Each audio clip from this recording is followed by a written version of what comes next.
Documentário 30 anos da Universidade Federal do Pará, 4 de dezembro, entrevista com o Dr. Silvio Meira, entrevistadores Flávio Nassar, presidente da DUFPA, do Departamento de Arquitetura, Calbi Monteiro, do Departamento de Ciências Sociopolíticas, e Regina Alves, de Comunicação Social. Dr. Silvio, nós sabemos que o senhor foi uma das poucas pessoas na universidade a se levantar contra a reforma universitária, numa época em que havia praticamente um consenso da cúpula da universidade para a modificação do ensino. Tantos anos depois, como é que o senhor pode recordar o que aconteceu e avaliar o que aconteceu com a implantação da reforma? Eu olho para o passado, vendo confirmadas as minhas previsões. Quando se tentou fazer a reforma universitária, eu tinha estado na Europa, na Alemanha, em bolsa de estudos, e tinha estado na Itália, em bolsa de estudos. Conhecendo bem as universidades estrangeiras, eu verifiquei que se queria fazer uma reforma no Brasil, que era uma imitação, uma macaqueação, perdoe a palavra, de um tipo só de universidade dos Estados Unidos. Erro crasso, porque nos Estados Unidos mesmo há vários modelos, vários tipos de universidades. Por outro lado, na Europa, na Alemanha especificamente, as reformas foram feitas sem atingir as estruturas que vinham do passado. Eu dou um exemplo.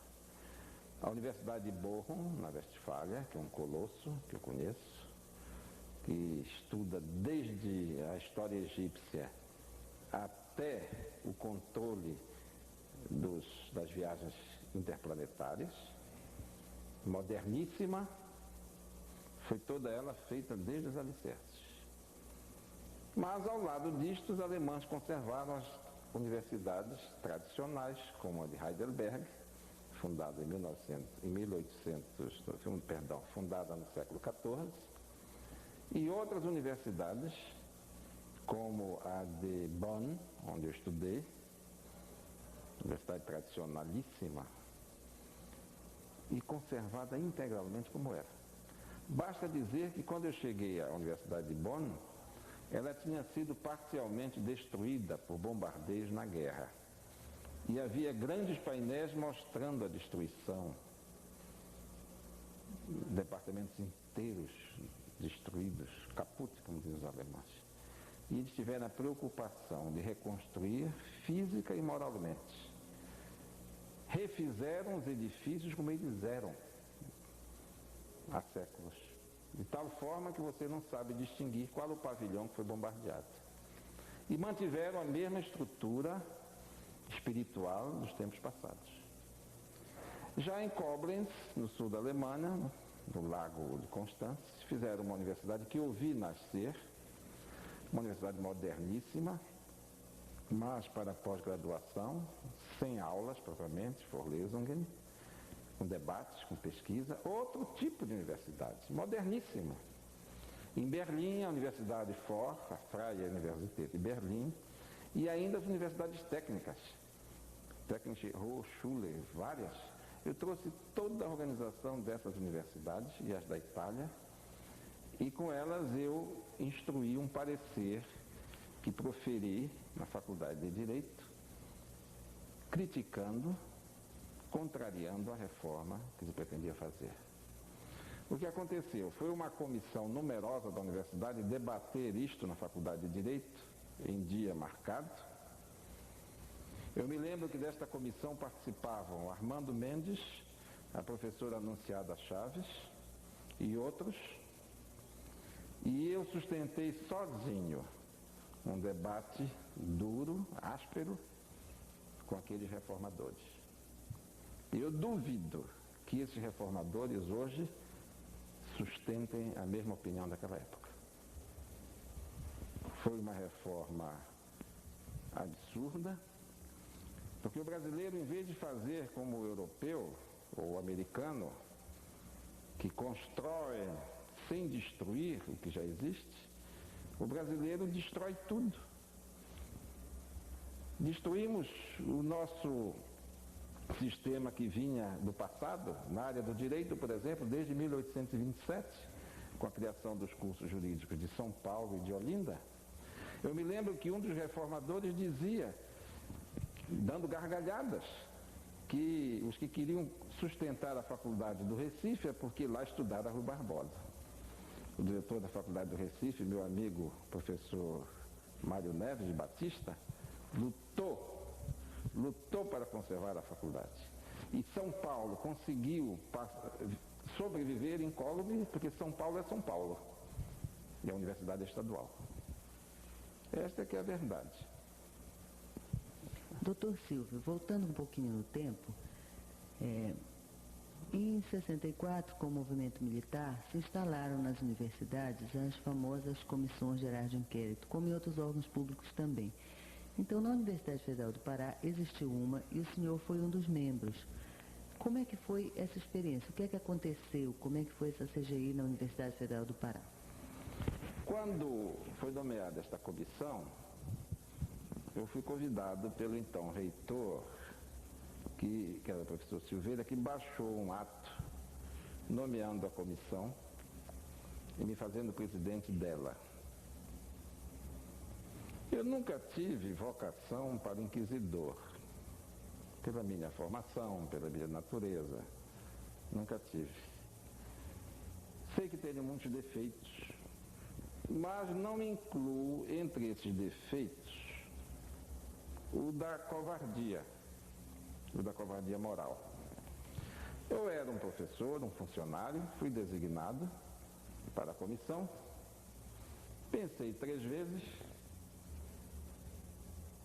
poderia ter 2 reações diferentes. A primeira era me esquivar, não aceitar. E eu perguntava a mim mesmo, não aceitar por quê? Covardia? Por não estar de acordo com o inquérito? A segunda solução seria aceitar. E aceitar para quê? Para fazer injustiça? Violência? Não. Então eu assumi o posto mais difícil, que era o de aceitar para não fazer injustiça e não permitir violência. Posição ingrata. Eu me lembro que um colega meu de congregação da Faculdade de Direito, que depois foi reitor, é sempre assim, esses são os premiados.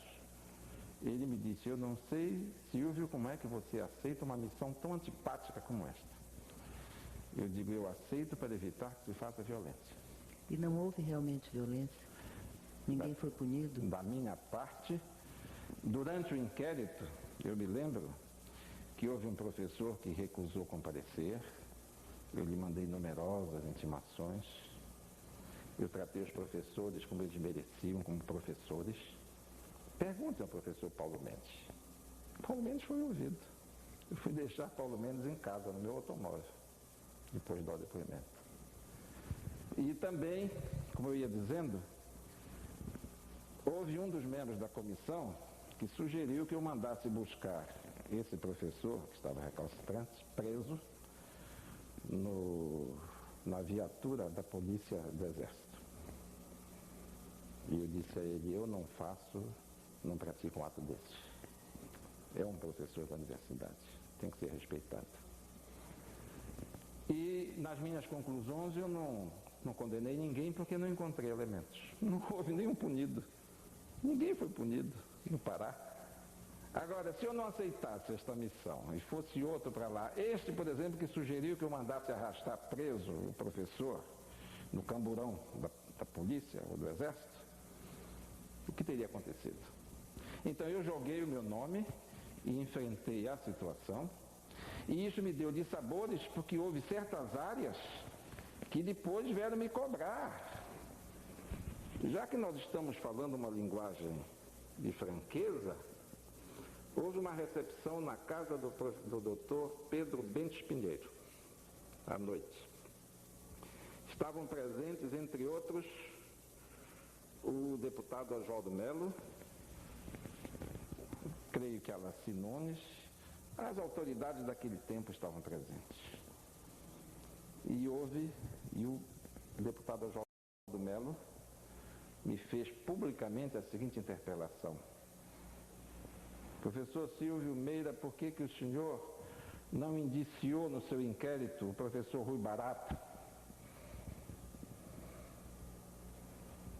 E uma outra autoridade disse: ele que é comunista. Eu disse: porque não encontrei elementos. Não houve provas, não houve elementos.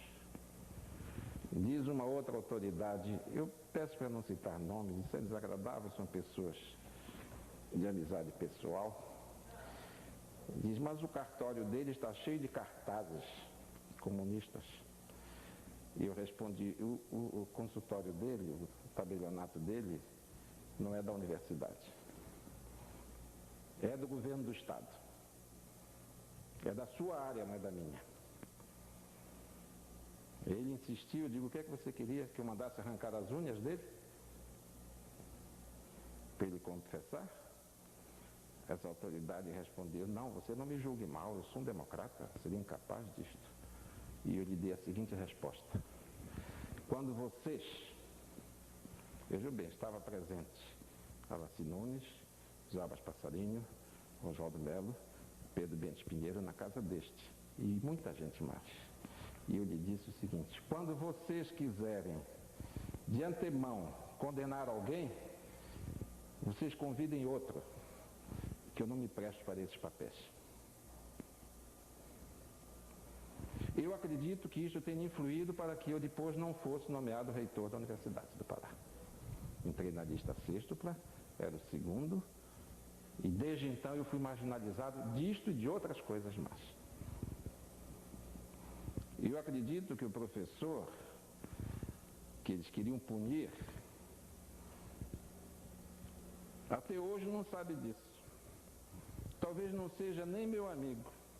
Talvez até tenha rancor de mim, achando que eu ouvi o depoimento dele, etc.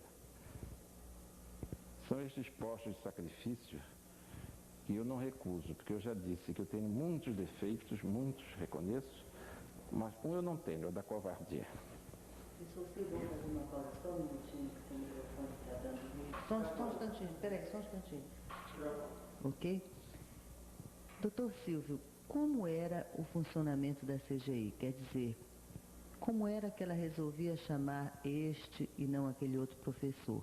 Nós sabemos que as denúncias eram recebidas por escrito e que também havia uma espécie de CGI central, presidida pelo coronel Lopes de Oliveira. Então, como é que era o funcionamento dentro da universidade? Havia várias comissões. Havia uma comissão presidida pelo coronel Oliveira, eu me lembro bem, no quartel-general. Havia uma comissão presidida, eu acho que foi o general Bandeira Coelho, qualquer coisa ligada com a Sudã, já faz muito tempo, né? Não recordo detalhes. Havia uma comissão no Estado, na Prefeitura, comissão por todo lado. Agora, a minha comissão, a que eu presidi, ela funcionou muito democraticamente, muito às claras. Nós pedimos uma circular, agora eu estou lembrado, uma circular, dizendo que estava instaurada a comissão e pedindo que quem tivesse qualquer sugestão a fazer ou indicar quaisquer denúncias, que a comissão receberia. E assim nós fomos trabalhando, tomando depoimento de um, de outro, mas depoimentos tomados com toda a lisura, com toda a tranquilidade, com todo, quem quiser declarar, declarava, quem não queria, não declarava. Houve um que disse que não tinha nada a dizer, eu tomei por termo a declaração dele, não tem nada a dizer e mandei embora. E receberam muitas Não houve coação moral, nem eu permitiria em hipótese alguma qualquer tipo de coação. Eu estou dizendo, eu entrei nisto para evitar a violência. Eu entrei fazendo sacrifício, não sei se fiz bem, porque eu me expus. Eu estou dizendo, eu me expus. Doutor Silvio, vocês chegaram a receber muitas denúncias? Não havia muitas denúncias, nessas horas ninguém denuncia ninguém, é uma solidariedade geral, e o que é muito interessante também, de forma que não houve denúncias assim. Tanto não houve denúncias que não houve conclusões, ninguém foi punido. No fim da batalha não houve nem mortos nem feridos.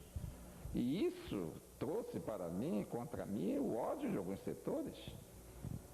E eu acredito que eu fui marginalizado no Pará e na universidade em virtude disto. Eu depois, como consultor-geral do Estado, eu dei um parecer tornando sem efeito um ato da Revolução que tinha posto em disponibilidade ou aposentado um funcionário, Orlando Pinto. E eu tornei sem efeito, dei um parecer, o governador Guilhom aprovou esse parecer, a punição tinha sido do governador Passarinho, no ato revolucionário, agora a justiça se faça.